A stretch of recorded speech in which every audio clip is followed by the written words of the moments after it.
جمعہ مبارک کہنا کیسا ہے؟ تو دیکھیے جمعہ مبارک کہنا یہ بدعت ہے. لوگ کیا کہتے ہیں؟ جمعہ عید المسلمین ہے نا، حدیث میں آتا جمعہ مسلمانوں کی عید ہے، اور جمعے کا دن بہت افضل دن ہے، یہ دنوں کا سردار ہے، یاد رکھیے. تو جمعہ مسلمانوں کی چونکہ عید ہے، اور عید کی ہم کیا کرتے ہیں؟ مبارکباد دیتے ہیں، تو لہٰذا ہر جمعے کی ہم مبارکباد دیں گے. یہ بات صحیح ہے، آپ نے جو کہا، جو اخذ کر رہے ہو غلط ہے. بات صحیح ہے کہ جمعہ عید ہے، افضل عید ہے، یاد رکھیے، ٹھیک. لیکن جمعہ عید تہوار کی حیثیت سے عید نہیں ہے، وہ حکم کے اعتبار سے اور عبادت کے اعتبار سے عید ہے. عید کی دو قسمیں ہوتی ہیں، ایک عید ہوتی ہے حکمی عید، ٹھیک، اور ایک عید ہوتی ہے جو حکم سے نہیں، عبادت کی بنیاد پر وہ عید بن جاتی ہے، ٹھیک. تو جمعہ عید المسلمین اس اعتبار سے ہے کہ اللہ رب العزت نے اس کو عبادت کا دن بنایا، اور عیدین جو عید الفطر عید الاضحیٰ جو ہے وہ حکمی عید ہے، مطلب حقیقی تہوار ہے. وہ جمعہ معاف کرنا حکمی عید ہے، مطلب اللہ نے حکم دیا، وہ عبادت کی وجہ سے عید ہے.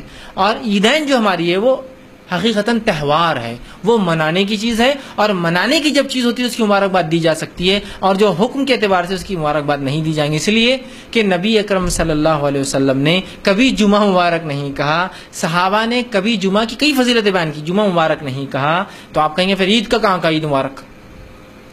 تو یاد رکھیے صحابہ نے عید مبارک تو نہیں کہا، لیکن عید کے لیے مبارکباد ایک دوسرے کو دی. تقبل اللہ منا ومنکم، بھی صحابہ سے ثابت ہے یہ عمل.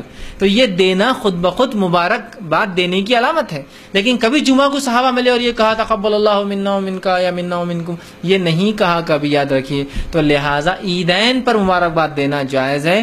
جمعہ کو عید کہنا یا جمعہ کو عید مبارک کہنا یا جمعہ مبارک کہنا یہ سنت سے ثابت نہیں ہے، اور یہ ایک نئی بدعت ہے. بہت سی بار ہوتا ہے، لوگ نیٹ کے اوپر آج کل ہوتا ہے، ای میل آیا تھا جمعہ مبارک، جمعہ مبارک. آپ کو بولے جا رہا ہے جمعہ کا کیا؟ دیکھو تم جمعے کو نہیں مانتے، یہ وہ دن تھا آدم پیدا ہوا، یہ وہ دن تھا ان کی دعا قبول، یہ دن تھا وہ نکل کے آئے، دن تھا فلاں ہوا، یہ وہ دن. جمعہ کا دن بڑا افضل ہے نا. صحیح حدیث میں، صحیح مسلم کی روایت ہے، آدم کو اللہ نے اسی روز پیدا کیا، آدم کی توبہ اسی روز قبولی، بڑا افضل دن ہے جمعہ، یاد رکھیے. لیکن افضل ہونے سے وہ مبارک بولنا، گریٹنگز دینے کا مستحق نہیں بنتا ہے. اس کو سمجھنے کی ضرورت ہے. عید پر صحابہ نے گریٹنگز دی ایک دوسرے کو، وہ تہوار ہے، لیکن جمعہ کو نہیں دی. تو لہٰذا جمعہ کو جمعہ مبارک کہنا یہ بدعت ہے، اور اس سے ہم کو اور آپ کو اجتناب کرنا ہوگا. حالانکہ یہ عیدین سے بھی افضل دن ہے. معلوم ہے، حدیث میں آتا ہے کہ جمعہ عیدین سے بھی افضل ہے، لیکن عیدین سے بھی افضل ہونے کے بعد چونکہ یہ تہوار نہیں ہے تو لہٰذا اس کی مبارکباد دینا سنت سے ثابت بھی نہیں ہے، اور یہ مبارکباد دینا بدعت میں شمار ہوا ہے، یاد رکھیے. ٹھیک، آگے